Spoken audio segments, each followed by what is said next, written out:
नमस्कार। दिन भर की बड़ी खबरों में आप सभी का स्वागत है और मैं हूं आपके साथ मुबश्शरा परवीन। तो बुलेटिन में आज बात होगी बिहार चुनाव को लेकर कांग्रेस के बड़े प्लान की, चुनाव आयोग पर फिर उठते सवालों की, देखेंगे मुस्लिम आरक्षण पर संसद में मचे हंगामे को, यूपी में मुश्किलों में घिरी योगी सरकार को, और बुलेटिन के आखिर में जानेंगे कुणाल कामरा पर छिड़े सियासी घमासान के बारे में।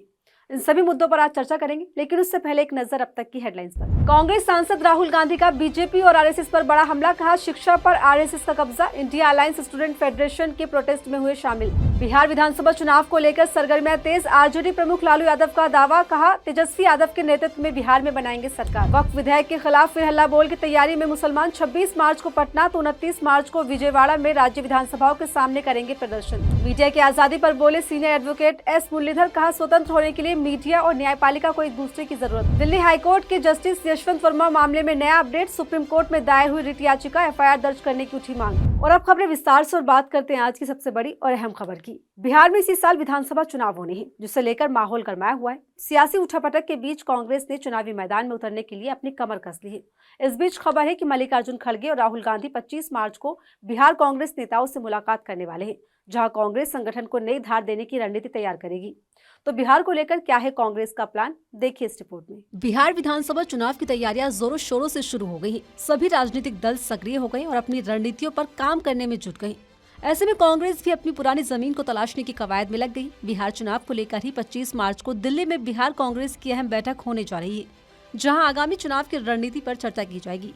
25 मार्च को दिल्ली में होने वाली इस बैठक में पार्टी के राष्ट्रीय अध्यक्ष मल्लिकार्जुन खड़गे और राहुल गांधी मौजूद रहेंगे। जानकारी के मुताबिक ये बैठक दोपहर 2:30 पर इंदिरा भवन में आयोजित की जाएगी। बता दें, इस बैठक के जरिए कांग्रेस ने हिंदी पट्टी के दो सबसे बड़े राज्यों यूपी और बिहार में एक बार फिर अपनी मजबूती पर जोर देना शुरू किया है। हालांकि इन दोनों राज्यों में पार्टी फिलहाल क्षेत्रीय दलों के साथ दिख रही है। खासकर बिहार में वो लंबे समय से आरजेडी के साथ है, लेकिन इसके बावजूद पार्टी अब यहाँ अपनी जमीनी मौजूदगी के साथ साथ संगठन की मजबूती को बढ़ाना चाहती है। इसके पीछे कहीं न कहीं पिछले लोकसभा चुनाव में कांग्रेस को मिली सीटें हैं, जहां बिहार में उसे 3 सीट मिली, वहीं यूपी में 6 सीटें मिली। इन सीटों ने कहीं न कहीं पार्टी के भीतर एक उम्मीद जगाई है और यही वजह है कि कांग्रेस पार्टी खासकर लोकसभा में नेता प्रतिपक्ष राहुल गांधी इस पर काफी तवज्जो दे रहे हैं। गौरतलब है, राहुल गांधी पिछले दिनों 2 बार राज्य का दौरा करके आए हैं। बिहार पर राहुल का कितना फोकस है, इसका अंदाजा इस बात से भी लगाया जा सकता है कि वो बार बार बिहार के दौरे कर रहे हैं। इसके अलावा राज्य में प्रभार एक युवा नेता कृष्ण अलावरू को दिया गया है, जो राहुल गांधी के भरोसेमंद माने जाते हैं। इतना ही नहीं, पार्टी ने बिहार में अपना चेहरा भी बदला है। वहां भूमिहार नेता अखिलेश प्रसाद सिंह से कमान लेकर दलित चेहरे राजेश कुमार को सौंपी गई, जो कांग्रेस की तरफ से चला बड़ा दांव माना जा रहा है। बहरहाल, बिहार चुनाव को लेकर राहुल गांधी जिस तरह से देश में जातिगत जनगणना को लेकर मुहिम छेड़े हुए, उस दिशा में एक दलित के हाथ में बिहार जैसे राज्य की कमान देना एक बेहतर रणनीति के तौर पर देखा जा रहा है। राजनीतिक जानकारों का मानना है कि राजेश कुमार के बहाने कांग्रेस ने समाज के एक बड़े वर्ग के संदेश देने की कोशिश की है। अब देखना होगा कि कांग्रेस की रणनीति पार्टी को कितना फायदा चुनाव में पहुंचा सकती है। चुनाव आयोग पर पिछले काफी वक्त से जिस तरह सवाल उठ रहे हैं, उससे आयोग की साख और संविधान से मिले सरकार चुनने के अधिकार पर गहरे घाव लगे हैं। न केवल विपक्ष बल्कि आम जनता तक का विश्वास चुनाव प्रक्रिया से उठता दिखाई दे रहा है। इसी कड़ी में राज्यसभा सांसद कपिल सिब्बल ने चुनाव आयोग को लेकर एक बड़ा बयान दिया और साथ ही कहा कि निष्क्रिय और विफल संस्था के तौर पर चुनाव आयोग को देखा जा रहा है। तो क्यों चुनाव आयोग पर फिर उठे सवाल, देखिए इस रिपोर्ट में। सवालों और गंभीर आरोपों से घिरे चुनाव आयोग को निष्क्रिय और विफल संस्था करार देते हुए राज्यसभा सांसद कपिल सिब्बल ने बड़ा दावा किया। उन्होंने कहा कि लोगों के एक बड़े वर्ग को चुनाव निकाय पर भरोसा नहीं रहा, क्योंकि इसने अपनी संवैधानिक जिम्मेदारियों के अनुरूप अपने कार्यों का निर्वहन नहीं किया है। चुनाव आयोग पर तीखा हमला बोलते हुए राज्यसभा सांसद ने कहा, चुनाव आयोग में विश्वास के मुद्दे से जितनी जल्दी निपटा जाएगा, लोकतंत्र को बचाने की संभावना उतनी ही अधिक होगी। चुनाव आयोग एक निष्क्रिय संस्था है। चुनाव आयोग ने अपने कर्तव्यों के अनुसार अपने कार्यों का निर्वहन नहीं किया है। साथ ही उन्होंने कहा कि विपक्ष को संदेश ये है कि ईवीएम के अलावा कुछ गंभीर मुद्दे हैं जो वास्तव में ये दर्शाते हैं कि चुनाव प्रक्रिया प्रदूषित है। जो चुनाव परिणाम सामने आए वो कई स्तरों पर हेरफेर के कारण हो सकते हैं। हमें उस मुद्दे को एक साथ हल करना चाहिए। चुनाव आयोग पर सवाल उठाने के साथ ही कपिल सिब्बल ने विपक्षी गठबंधन इंडिया की एकजुटता पर भी जोर दिया। उन्होंने कहा कि इंडिया गठबंधन को एक दिखना चाहिए, न कि अलग अलग। विपक्षी गठबंधन के लिए एक औपचारिक ढांचे की बात करते हुए उन्होंने कहा कि भारतीय दलों को भविष्य के लिए एक सुसंगत नीति, वैचारिक रूपरेखा और कार्यक्रम की आवश्यकता है। इसके अलावा वक्फ संशोधन विधेयक को लेकर भी सिब्बल ने कहा कि हमें देखना होगा कि एनडीए गठबंधन के सहयोगी इस मामले में क्या करने को तैयार है, क्योंकि भाजपा के पास बहुमत नहीं है। बिहार में चुनाव होने वाले हैं। मुझे लगता है कि अगर वे विधेयक पेश करते हैं तो उन्हें चिंता हो सकती है कि बिहार में चुनाव प्रक्रिया पर इसका क्या असर पड़ सकता है। फिलहाल चुनाव आयोग पर कपिल सिब्बल के तीखे हमले ने चुनाव आयोग की विश्वसनीयता पर फिर से सवाल खड़े कर दिए हैं। वो भी ऐसे वक्त में जब बिहार, यूपी के साथ ही पश्चिम बंगाल में आने वाले वक्त में चुनाव होने वाले हैं, जहां पहले ही चुनाव आयोग गंभीर आरोपों का सामना कर रहा है। संसद के बजट सत्र का दूसरा चरण चल रहा है। इस बीच सदन में कई मुद्दों पर हंगामे के बीच मुस्लिम आरक्षण पर जबरदस्त बवाल देखने को मिला। बीजेपी ने कर्नाटक सरकार पर मुस्लिम आरक्षण को लेकर कई आरोप लगाए और इसे सिद्धांतों का उल्लंघन भी बताया। ऐसे में बीजेपी को कड़ा जवाब देते हुए खड़गे ने आरक्षण पर मोदी सरकार को दो टूक जवाब दे दिया। तो क्या कुछ हुआ, देखिए इस रिपोर्ट में। कर्नाटक में मुस्लिमों को 4% आरक्षण दिए जाने के मुद्दे पर संसद में खूब बवाल देखने को मिला। दरअसल संसद के दोनों सदनों में कार्यवाही शुरू होते ही ट्रेजरी बेंच के सदस्यों ने कर्नाटक के मुस्लिम आरक्षण को लेकर विपक्ष पर जमकर हमला बोला। हंगामे के चलते लोकसभा की कार्यवाही 12 बजे तक स्थगित कर दी गई। इसके बाद सदन की कार्यवाही दोबारा शुरू हुई तो हंगामा जारी रहा, जिसके बाद कार्यवाही दोबारा दोपहर 2 बजे तक के लिए स्थगित कर दी गई। बता दें, कर्नाटक विधानसभा में मुसलमानों को सरकारी ठेकों में 4% आरक्षण देने का प्रावधान वाला एक विधेयक पारित किया गया, जिसको लेकर बीजेपी विरोध जता रही है। इस बीच संसदीय कार्य मंत्री किरण रिजिजू ने कर्नाटक सरकार की ओर से मुस्लिम आरक्षण दिए जाने का मुद्दा उठाया। नेता सदन जेपी नड्डा ने इस संविधान के सिद्धांतों का उल्लंघन बताया। बीजेपी को जवाब देते हुए नेता विपक्ष खड़गे ने कहा कि आरक्षण को कोई खत्म नहीं कर सकता। इतना ही नहीं, सख्त लहजे में जवाब देते हुए खड़गे ने कहा कि भारत के संविधान को बचाने का काम केवल कांग्रेस ने किया है। संविधान को बदलने की कोई संभावना नहीं और ये सब अफवाहें फैलाने का प्रयास है। उन्होंने कहा कि आरक्षण को कोई खत्म नहीं कर सकता। इसकी रक्षा के लिए हमने कश्मीर से कन्याकुमारी तक भारत जोड़ो यात्रा की। दरअसल खड़गे ने बयान उस आरोप पर दिया जब भाजपा के सीनियर नेता जेपी नड्डा ने कर्नाटक सरकार के मुस्लिम आरक्षण पर बयान देते हुए कहा कि संविधान के सिद्धांतों का उल्लंघन है। उन्होंने कहा कि बाबा साहेब अम्बेडकर ने स्पष्ट रूप से कहा था कि धर्म के आधार पर आरक्षण नहीं होगा। नड्डा ने यह भी आरोप लगाया कि कांग्रेस संविधान की रक्षा का ढोल पीटती है, लेकिन अब वही पार्टी संविधान को बदलने की बात कर रही है।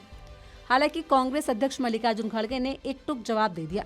ऐसे में मुस्लिम आरक्षण के मुद्दे की गूंज संसद में भी जबरदस्त तरीके से सुनाई दे रही है। गाजियाबाद की लोनी विधायक नंदकिशोर गुर्जर पर आखिरकार सरकार ने एक्शन लेने का मन बना लिया। बता दें, गुर्जर ने योगी सरकार को अब तक की सबसे भ्रष्ट सरकार बताया था। इसी कड़ी में नंदकिशोर गुर्जर को सरकार विरोधी बयान देने पर पार्टी ने नोटिस जारी कर 7 दिनों में जवाब भी मांगा है।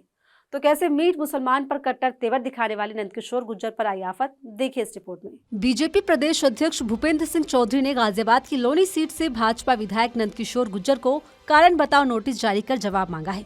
पार्टी के राष्ट्रीय अध्यक्ष जेपी नड्डा के निर्देश पर उनसे 7 दिन के अंदर स्पष्टीकरण मांगते हुए पूछा गया है कि क्यों न आपके विरुद्ध अनुशासनहीनता की कार्रवाई की जाए। बीजेपी की तरफ से ये एक्शन उस वक्त लिया गया है जब बीजेपी विधायक काफी समय से अपनी ही सरकार के खिलाफ मोर्चा खोले बैठे हैं।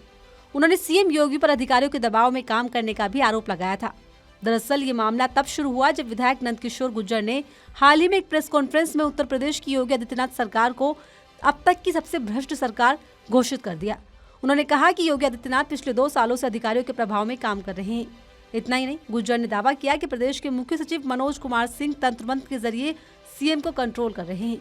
वो दुनिया के सबसे भ्रष्ट अधिकारी हैं। विधायक ने अयोध्या में भूमि अधिग्रहण में कथित अनियमितताओं का मुद्दा भी उठाया और कहा कि अधिकारियों ने वहां पर खूब जमीनें लूटी हैं। ऐसे में बीजेपी को उसी के नेता की तरफ से मिली फजीहत बर्दाश्त नहीं हुई तो पार्टी ने एक्शन लिया। हालांकि विधायक नंदकिशोर गुर्जर यही शांत नहीं हुए। शुक्रवार को एक कलश यात्रा निकाली गई, जिसे पुलिस ने परमिशन न होने के चलते रोक दिया गया। इस पर विधायक और उनके समर्थकों की पुलिस से झड़प हुई। इस दौरान गुर्जर ने आरोप लगाया कि पुलिस ने उनके कपड़े तक फाड़ दिए। विधायक ने दावा किया कि उनकी कलश यात्रा के कार्यक्रम को लेकर अधिकारियों को पहले ही सूचित कर दिया गया था। हालांकि इस मुद्दे पर यूपी की सियासत गरमाई हुई है। बीजेपी विधायक के इन आरोपों पर विपक्ष दल भी मौके पर चौका मारने में लग गए हैं। रविवार को समाजवादी पार्टी के राष्ट्रीय अध्यक्ष अखिलेश यादव ने योगी सरकार पर निशाना साधा। उन्होंने कहा कि अब बीजेपी के लोग ही खुद खुलासे कर रहे हैं कि सरकार में अन्याय और भ्रष्टाचार चरम पर है। अब क्या बीजेपी इन रिपोर्टों को भी बदल देगी? बताते चले, नंदकिशोर गुर्जर मीट मुसलमान और दरगाह पर कट्टर तेवर रखने वाले नेताओं में शुमार किए जाते हैं। हालांकि पार्टी के खिलाफ बोलना गुर्जर को इतना महंगा पड़ गया कि बीजेपी ने नोटिस मांग लिया है। अब देखना होगा कि आगे इस मामले में क्या नया मोड़ आता है। Stand up comedian Kunal Kamra एक बार फिर सुर्खियों में आ गए हैं। उन पर अशांति फैलाने और मानहानि के धाराओं में केस दर्ज किया गया है। महाराष्ट्र की फडणवीस सरकार की तरफ से एक्शन लिया गया, जिसके बाद चर्चाएं तेज हो गई कि कामरा के बहाने कुछ बड़ा छुपाने की कवायद में बीजेपी है। तो क्या है पूरा मामला, आइए जानते हैं इस रिपोर्ट में। औरंगजेब और दिशा सालियान के मुद्दे पर मचे राजनीतिक बवाल के बीच अब stand up comedian Kunal Kamra को लेकर महाराष्ट्र की राजनीति में घमासान मच गया है। दरअसल बिना किसी का नाम लिए महाराष्ट्र सरकार में डिप्टी सीएम एकनाथ शिंदे का मजाक बनाने को लेकर शिवसेना शिंदे गुट के शिव सैनिक इतना भड़क गए कि उन्होंने कुणाल कामरा के शो क्लब में जाकर तोड़फोड़ मचाई। इतना ही नहीं, इस मामले में कुणाल कामरा के खिलाफ सख्त एक्शन लेते हुए एफआईआर तक दर्ज करा दी गई, जिस पर महाराष्ट्र की बीजेपी सरकार पर सवाल उठ रहे हैं। मामले को लेकर कहा जा रहा है कि संविधान को ताक पर रखकर किसी व्यक्ति पर महज शक के आधार पर उसे भारी भीड़ का निशाना बनाया जा रहा है। हालांकि मामले में 40 शिव सैनिकों पर एफआईआर हुई थी और 11 को गिरफ्तार भी किया गया, लेकिन उनके समर्थन में भी शिवसेना नेताओं के बयान आने शुरू हो गए हैं।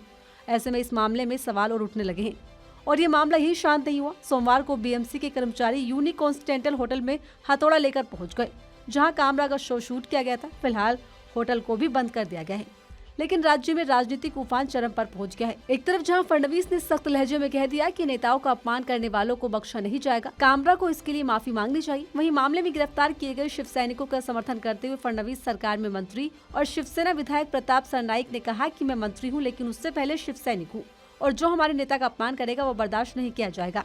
उधर शिवसेना युविच नेता उद्धव ठाकरे ने कामरा का समर्थन करते हुए कहा कि कामरा ने कुछ गलत नहीं कहा और जो गद्दार है वो गद्दार है।